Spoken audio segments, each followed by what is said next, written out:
Саламатсыздарбы? Бүгүнкү сабагыбыздын темасы электрондук портфолио түзүү боюнча болмокчу. Электрондук портфолио түзүү үчүн Google Chrome'ду ишке киргизебиз. Google Chrome'ду ишке киргизгенден кийин бул жерде өзүбүздүн аккаунт жазылып турган болот. Ушул жерде аккаунттун жанында приложение Google деген бар. Ушул 9 чекитти бассак Google'дун приложениялары чыгат. Мына бул жактан биз электрондук портфолио түзүү үчүн презентация деген бар. Ушул презентация дегенди басабыз. Презентация дегенди басканыбызда бизден төмөнкүдөй болуп чыгат. Портфолио, как создавать запоминающие презентации, фотоальбом, свадьба деп.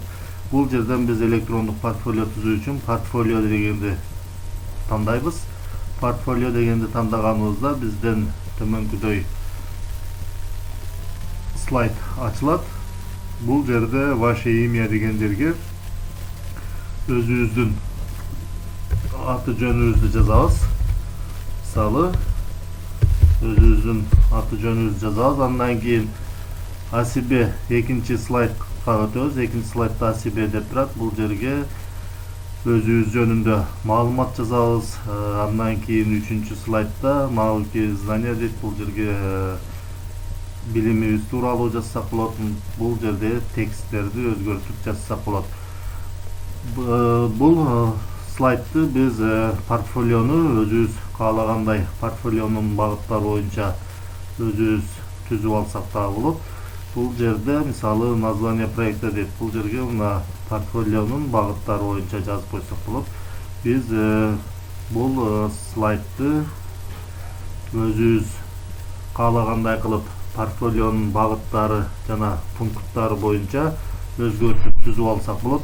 Ал эми бул жердеги сүрөттөрдү дагы өзгөртсөк болот. Мисалы бул жердеги сүрөттөрдү өчүрүп таштап туруп, бул жерге биз ушул портфолиого тийиштүү же болбосо өзүбүз өткөн иш-чаралар боюнча сүрөттөрдү дагы жүктөп койсок болот. Ал үчүн ушул жерде сүрөттөрдү өчүргөндөн кийин бул жерде вставка деген бар. Вставка дегенди бассак, бул жакта меню чыгат. Бул жерден мисалы изображение дегенден сүрөт жүктөп койсок болот. Аудио, видео файлдар жүктөп койсок болот. Ар кандай фигураларды жана башкаларды жүктөсөк болот. Мисалы бул жерден изображение дегенди тандап туруп, бул жерде загрузить с компьютера дегенди басып туруп, компьютердеги сүрөттөрдөн жүктөп койсок да болот. Мисалы бул жерден өзүбүз ушул сүрөттү тандайык. Мына тандап туруп, бул жага өзүбүз тиешелүү сүрөттөрдү жүктөп койсок болот. Башкача айтканда өткөн иш-чараларыбыздын сүрөттөрүн жүктөсөк да болот. Андан кийин бул жерде опыт работы, иш тажрыйбабыз жөнүндө жазып койсок болот. Алган сыйлыктарыбыз жөнүндө. Негизинен портфолионун багыттары жана пункттары боюнча биз өзүбүз каалагандай кылып ушул жерден өзгөртүп портфолио түзүп койсок болот. Азыр бул жерде 10 эле слайд турат. Эгерде биздин портфолиодо маалыматтар көп боло турган болсо, бул жерге биз дагы кошсок болот слайдтарды. Ал үчүн акыркы слайдка келгенден кийин мыштын оң жак баскычын бассак меню чыгат. Бул жерден новый слайд дегенди тандасак, бул жака мына жаңы слайд кошулат. Эми бул жерде биз слайддын макетini жана фондоруну өзгөртүп койсок болот. Ал үчүн ушул жерге келип туруп мыштын оң жак баскычын басабыз. Бассак бул жерде изменить фон дегенди басып туруп, фонду түсүн өзгөртүп койсок болот. Мына бул жерден тандап туруп готово дегенди бассак, мына фондун өзгөртүп койсок болот. Андан кийин дагы оң жагын басып туруп выбрать макет дегенден мына макетин өзгөртүп койсок болот. Андан кийин темасын өзгөртүп койсок болот. Ушундай кылып туруп биз каалагандай кылып өзгөртүп алып портфолиобузду түзүп алсак болот. Бул жерде менюлар бар. Бул жерден башка ушул менюларга кирип туруп ар кандай кылып дагы өзгөртүп алсак болот. Таблицаларды кошсок болот. Biz portfolioну толук жасап болгондон кийин бизде компьютерден портфолиобуз кандай көрүнүшүнү көрүү үчүн бул жерде смотреть деген бар. Смотреть деген бассак, мына биздин портфолиобуз ушундай болуп көрүнөт. Мына биринчи беттен баштап